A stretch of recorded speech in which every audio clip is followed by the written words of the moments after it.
আমি চতুর্দিকের আওয়াজ বন্ধ করে দেই, পাখির আওয়াজ বন্ধ করে দেই, পশুর আওয়াজ বন্ধ করে দেই, সিএনজি ড্রাইভার আর অটো ড্রাইভারদের গাড়ি গ্যারেজে জমা দিয়ে দেই, সব দোকানদার ব্যবসায়ীরা যার যার কর্ম ছেড়ে তারা ঘরে ফিরে আসে, চতুর্দিক বন্ধ করে দেই। আল্লাহ বলেন তুমি ঘুমাবা বলে, তুমি ঘুমাবা বলে, তুমি ঘুমাবা বলে তোমার জন্য আমি দু চোখে ঘুম পাড়িয়ে দেই। তোমারে আমি মাথা ব্যথা দেই নাই, তোমারে আমি জ্বর দেই নাই, সর্দি দেই নাই। আজকের রাত এই জ্বর সর্দি থেকে মুক্ত রাখছি, তো আমি আল্লাহ তোমাকে ঘুম পাড়াবো বলে। তোমার মা অসুস্থ, বাবা অসুস্থ, ছেলে অসুস্থ, স্ত্রী অসুস্থ, যদি এমন বিপদের খবর হইতো তাহলে তুমি ঘুমাইতে পারতা না।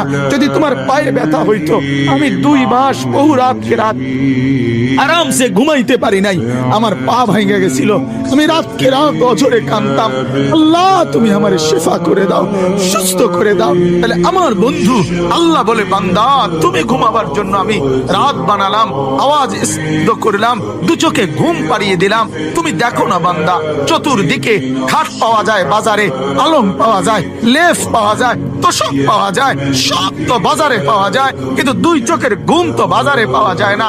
আমি ঘুম পাড়াই, আমি ঘুম পাড়াই, আমি ঘুম পাড়াই, আমি ঘুম পাড়াই। তোমার মা ঘুমায় যায়, তোমার বাপ ঘুমায় যায়, তোমার স্ত্রী ঘুমায় যায়, তোমার বন্ধুরা ঘুমায় যায়, তুমি যেই নারীকে ভালোবাসো সেও তো ঘুমায় যায়।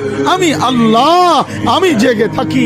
রাত 2টায় যদি তোমার পেশাব করতে উঠতে হয়, বাথরুমের জরুরত হয়, আমি ঘুমাই না, আমি 2 চোখ খুলে দেই, আবার তোমাকে ঘুম থেকে জাগিয়ে দেই। তো আল্লাহ বলেন এত কিছু করি আমি, আমি আমি বিনিময়ে আমি কি একটা সেজদা পাই না?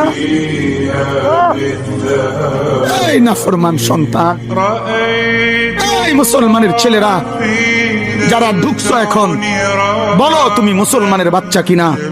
মুসলমানের বাচ্চা যদি হয়ে থাকো, কেন সেজদা করলে না? কেন 1 প্যাকেট বিরিয়ানি খাইতে আসলা? কেন আসলা বেটা? লজ্জা লাগলো না বেটা? এই বেটারা কেন ঢুকলি বেটা?